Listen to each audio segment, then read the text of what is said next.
It looked like I had forgotten how much of a spitfire uh, Ron Paul used to be. But he never changed his messages. For 20 years he preached the same way. I remembered Morton Downey Jr. Giving him hell about his decriminalization, not caving to the war, not doing what everybody else wanted him to do, which was back then just do what we've been doing. Real strict measures like we need to go more into more military action, more police taking our rights, the three strikes laws. See, back then that's when the three strikes laws. So what has it done? We got more drug use than ever before. Drug use went through the roof. And technically I don't see where anybody else's messages have been working. See, he didn't endorse taking away freedom. He endorsed making freedom happen. The problem is we've been living in a chaotic society for years.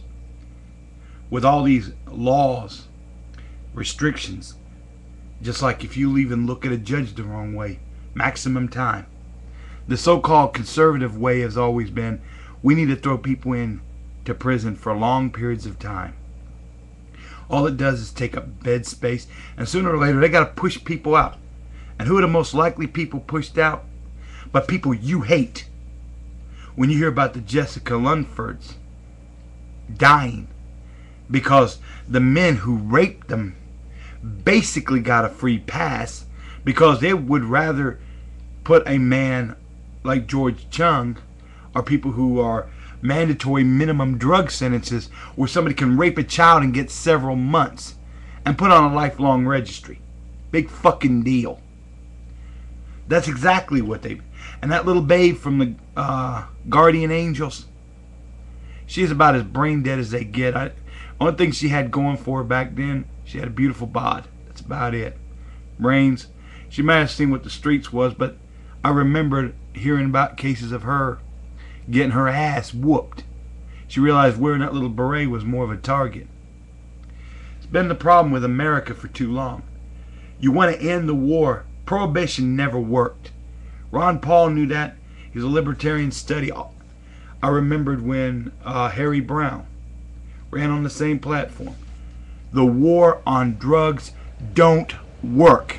Never have, never will. We can throw enough Agent Orange down in Colombia to turn South America into a desert. It is not going to work. You can illegalize everything you want from tobacco to cocaine. It ain't going to matter. People are going to find a way of getting high. Prohibition proved that. When the government puts restrictions on its people, the people rebel. And I got living proof of it. Look at any drug study. Marijuana, for a great example. If the war on drugs worked, pot, you couldn't give it away for a penny a ton. Today it goes as high, it goes to $400 and $500 an ounce. That's better than gold. So tell me, America, who was the real idiot? I believe it was Morton Downey Jr. Yeah, he had a good, playful show. Loved to argue. Loved to say zip it. Loved to cuss people out about their beliefs. His belief was the only way you're going to take my cigarette is over my cold, dead body. Well, last days he was a sniveling little coward. He was like, don't do smoking because it killed me. Well, bastard, you're laying in your grave now. You was smoking on stage, thought it was funny. But now look at you. For 20 years, there's living proof. For 20 years, he proved that all the measures of our current governments have not worked. We've had a Republican House, Senate. Didn't work. We've got one last chance, Ron Paul. Why don't we try his way? The very worst. Can't do any worse than what we're doing. Think about it, America.